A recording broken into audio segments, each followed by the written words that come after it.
Bonjour, We Do Biz, yes, We Do Biz, c'est ce que nous vous proposons de découvrir aujourd'hui dans Label Entreprise avec l'un des cofondateurs, Julien Noronha. Julien, bonjour. Bonjour. So, what is We Do Biz? We Do Biz, c'est la première radio en ligne qui est 100% dédiée aux entrepreneurs. C'est-à-dire qu'on accompagne les entrepreneurs, les dirigeants, dans la création et dans le développement de leur entreprise par 22 émissions et 10 à 15 chroniques experts par jour.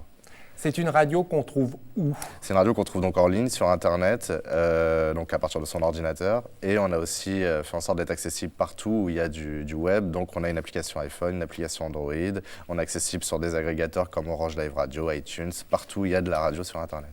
Si on veut rentrer un petit peu dans le détail, donc une radio qui s'adresse et qui accompagne les entrepreneurs, quel genre de programme on va trouver sur votre radio? Alors, il y a deux grandes parties, comme je l'ai dit au début. Donc, les émissions, c'est 22 entreprises qui touchent à un point de la vie de l'entreprise et de l'entrepreneur. Et j'insiste sur le mot entrepreneur parce qu'on aime aller voir les femmes et les hommes qu'il y a derrière les entreprises.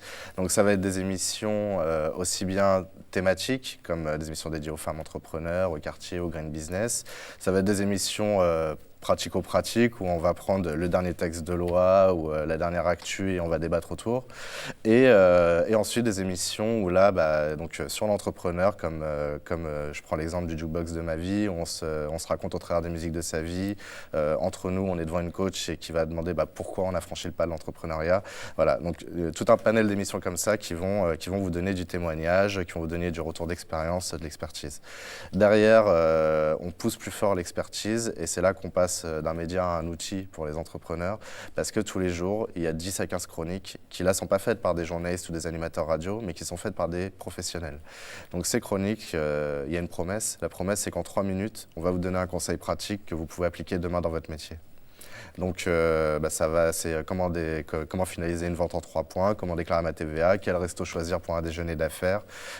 C'est plein de petits conseils comme ça et il y en a entre 10 et 15 par jour. Dans la vie de l'entreprise, évidemment, il y a la création. Donc là aussi, je pense que vous avez à la fois des conseils et des programmes plus dédiés à ceux qui vont se lancer, qui vont créer leur entreprise. Voilà, on va vraiment accompagner de celui qui se pose la question d'entreprendre. Donc dans cela, il y a le jeune qui se pose la question entre un grand groupe et l'entrepreneuriat, qu'est-ce que je fais? Il y a le chômeur qui se dit je vais créer mon job, parce qu'il y en a beaucoup. Il y a le cadre qui décide de franchir le pas, peut-être d'accomplir son rêve qu'il a toujours voulu faire. Voilà, donc tous ces gens qui se posent la question d'entreprendre, en tout cas, nous, on va par la radio, en plus de tous les systèmes d'accompagnement existants qui sont réels, nous, par la radio, on va leur donner plein de conseils pour se lancer. Et surtout, l'idée, c'est que par tous les témoignages qu'ils vont entendre, aujourd'hui, on a interviewé plus de quelque chose comme 1800 entrepreneurs déjà en un an, par tous ces témoignages, peut-être qu'il y en a un où ils vont se dire, tiens, lui, il me ressemble, lui, il a fait, ou elle a fait elle a mon parcours et je vais m'identifier, je vais essayer de suivre le sien. Effectivement, la valeur du témoignage qu'on essaye aussi d'avoir dans cette émission Label Entreprise pour que les gens puissent s'identifier, se reconnaître et puis à leur tour franchir le cap de la création d'entreprise. Comment est née cette idée de créer une radio consacrée aux entrepreneurs ? Comment c'est né? Alors on est quatre associés. On s'est rencontrés sur les bancs d'une école qui s'appelle Novantia, qui est une école qui a une grosse dominante sur l'entrepreneuriat de la Chambre de commerce et de l'industrie de Paris. Et du coup, l'intérêt de cette école, de cette grande école, c'est que dans une même promo, il y a des profils très différents. Parce qu'on se rejoint tous autour de cette envie de faire, cette envie d'entreprendre.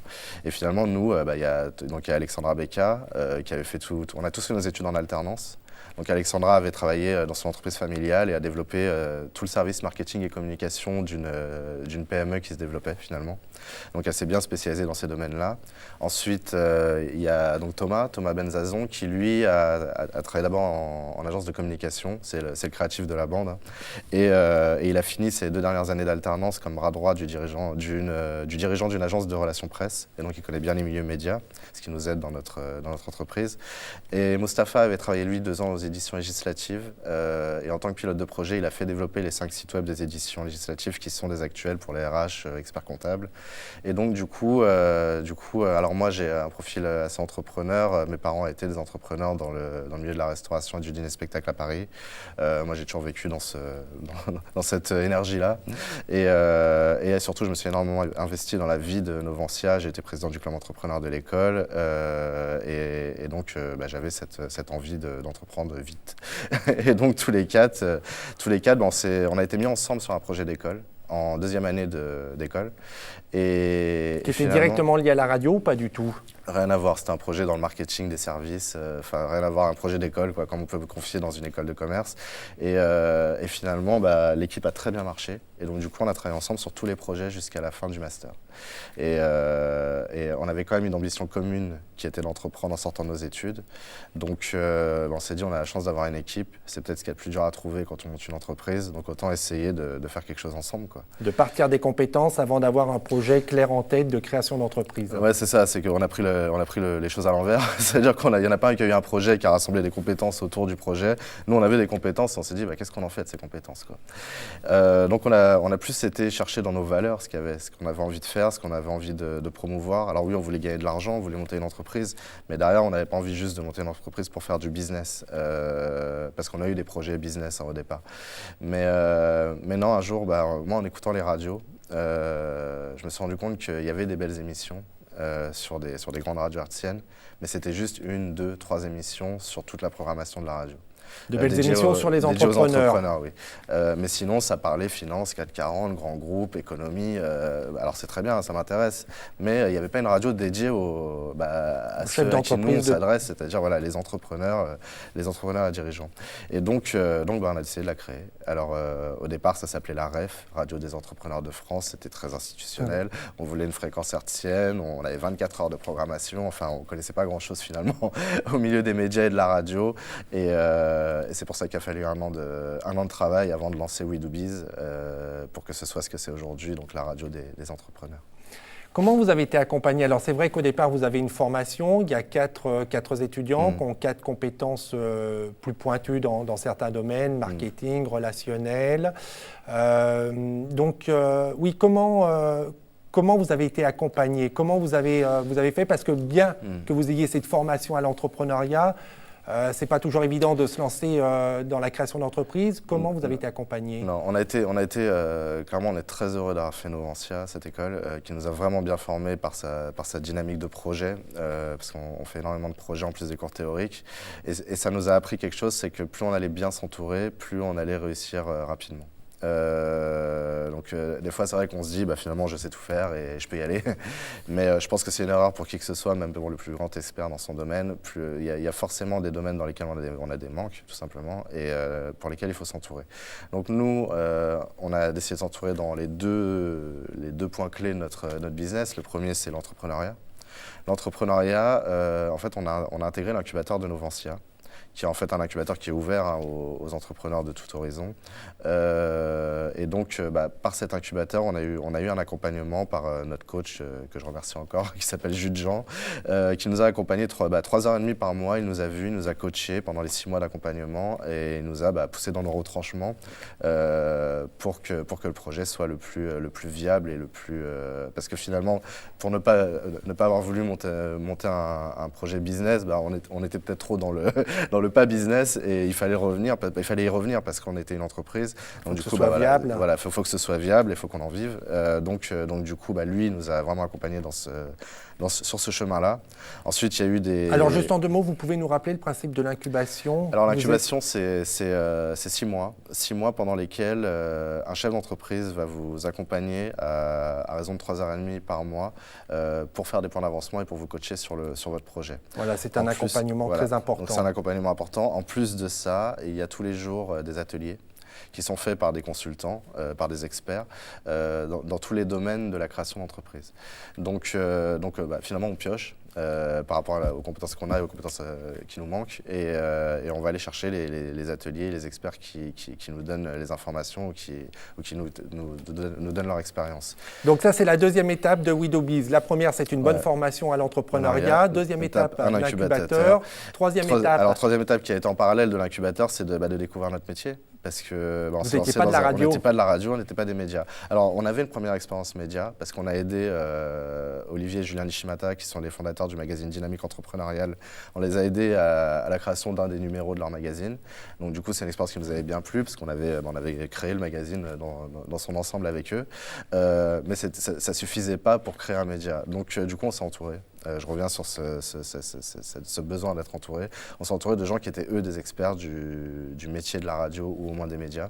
Donc, on s'est posés tous les quatre et on a regardé un peu dans nos amis d'amis, proches, on a commencé par là, s'il y avait des gens qui touchaient de près ou de loin à ce milieu. Et à force de chercher, on en a trouvé, on a aussi un peu frappé aux portes. Et finalement, et ça, c'est la leçon que j'ai retenue de toute la phase de création de We Do Biz, c'est que quand les gens voient des entrepreneurs qui ont envie, qui ont un projet, qui le portent, qui sont motivés, ils vous ouvrent la porte et ils vous accompagnent et ils vous donnent énormément, quoi.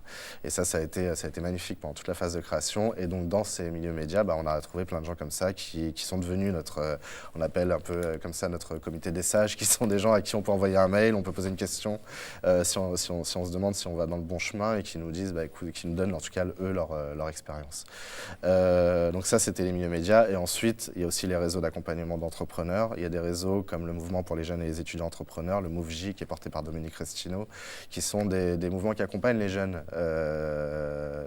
Ils disent du CAP au bac+5, et c'est vrai, c'est vraiment tous les jeunes qui ont envie d'entreprendre pendant ou juste après leurs études, par un système de mentorat, par un prix.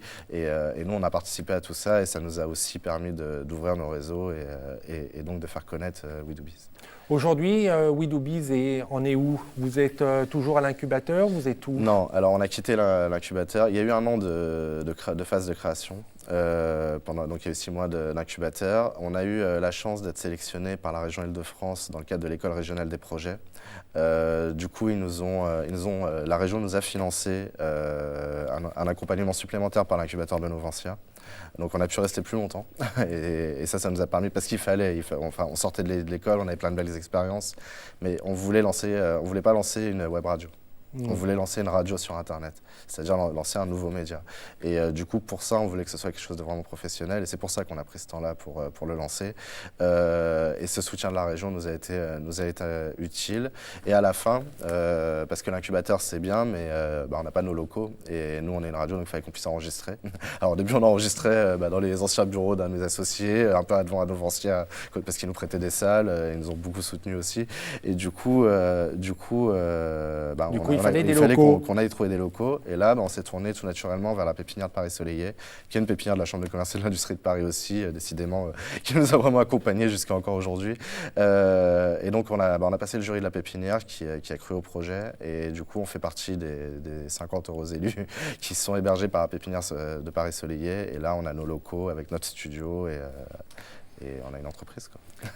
La radio a émis pour la première fois, c'était le 15 octobre 2010, donc ça fait un petit peu plus d'1 an. Quel est le bilan de cette première année d'activité? Vous en êtes où? Combien de salariés? Est-ce que c'est viable? Est-ce que vous êtes content? Alors, en tant que bon étudiant ancien d'école de commerce, on avait fait un beau business plan, bien sûr, qui n'est pas du tout le reflet de la réalité. Et du coup, quelques petites surprises? Beaucoup de surprises. En fait, pour donner quelques chiffres, au départ, on s'était dit, à 1 an, on va essayer d'avoir 30 000 auditeurs uniques par mois. Donc je fais un mix de langage radio et de langage internet. Auditeur, donc c'est quelqu'un qui nous écoute, et unique par mois, c'est qu'il va nous écouter au moins une fois dans le mois. Ensuite, on s'était dit à 2 ans, on fera 150 000 et à 3 ans, on fera 300 000. Et finalement, on a eu une chance. Il y a deux choses qui ont fait que le lancement était plus beau. La première, c'est le travail d'Alexandra Becca, qui s'occupe du marketing et de la communication, qui avait rassemblé, avant de lancer, une communauté d'un peu plus de 10 000 personnes sur les réseaux sociaux. D'accord. Donc ça nous a permis de lancer assez fort. Et la deuxième chose, c'est qu'on a fait des relations presse. Et quand on a fait ces relations presse, on s'est dit, oula, on arrive en tant que média, est-ce qu'on va nous regarder va de haut, on va pas être exclu, ils vont nous voir comme des concurrents. Plein de barrières psychologiques, d'ailleurs il y en a eu d'autres dont j'ai pas parlé, plein de barrières psychologiques comme ça qu'on s'était mises. Et finalement, non, on a été accueillis les bras ouverts, quoi. L'entreprise nous a fait une double page, on a été dans les Échos, on a été dans le Figaro, on est chez vous aujourd'hui. Enfin, je veux dire, ça, c'est ce qui nous a permis de monter en audience vraiment rapidement. Donc des fois, on peut avoir des bonnes surprises avec un business plan qui est en dessous de la réalité. Donc ça, c'est plutôt une bonne nouvelle. C'est une très bonne nouvelle. C'est une très bonne nouvelle. Et donc du coup, en 3 mois, on a atteint les 30 000 auditeurs uniques par mois qu'on voulait à 1 an.